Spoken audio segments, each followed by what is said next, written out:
پیارے بچوں، آج چھوٹو استاد آپ کے لیے لائے ہیں ایک بھیڑیے اور ایک بکری کے بچے کی کہانی۔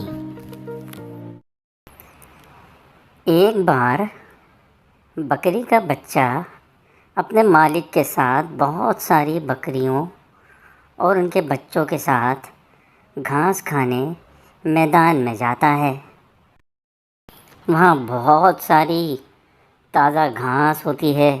وہ خوب مزے لے لے کے گھاس کھاتا ہے اور خوب اچھلتا کودتا پھرتا ہے، اور اچھلتے کودتے وہ بہت دور نکل۔ بکری کے بچے کو جب یہ محسوس ہوا کہ وہ راستہ بھول گیا تو وہ واپسی کے لیے پلٹا، تو اس نے اس بھیڑیے کو اپنے پیچھے کھڑا ہوا دیکھا۔ بکری کا بچہ سمجھ گیا کہ اب یہ بھیڑیے مجھے کھائے گا۔ بکری کے بچے نے بھیڑیے سے پوچھا، کیا آپ مجھے کھا لیں گے؟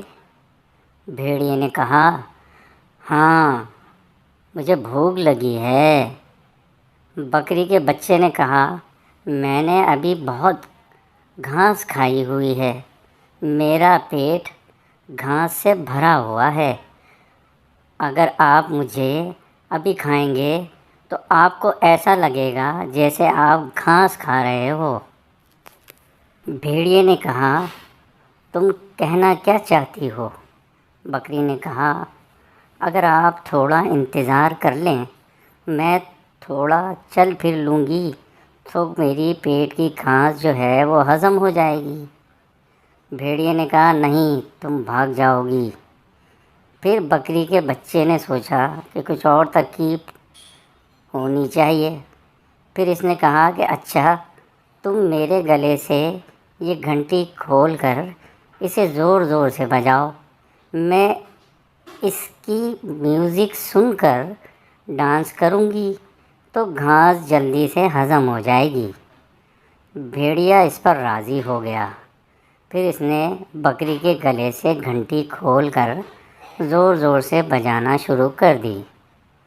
بکری کے مالک نے جب گھنٹی کی آواز سنی تو وہ اپنی لکڑی لے کر اس طرف بھاگا، کیونکہ وہ تو بکری کے بچے کو ڈھونڈ رہا تھا۔ بھیڑیے نے جیسے ہی بکری کے مالک کو اپنی طرف آتے ہوئے دیکھا، وہ فوراً ڈر کے وہاں سے بھاگ گیا۔ اور بچوں، اس طرح بکری کے بچہ اپنی عقل استعمال کرنے سے بچ گیا۔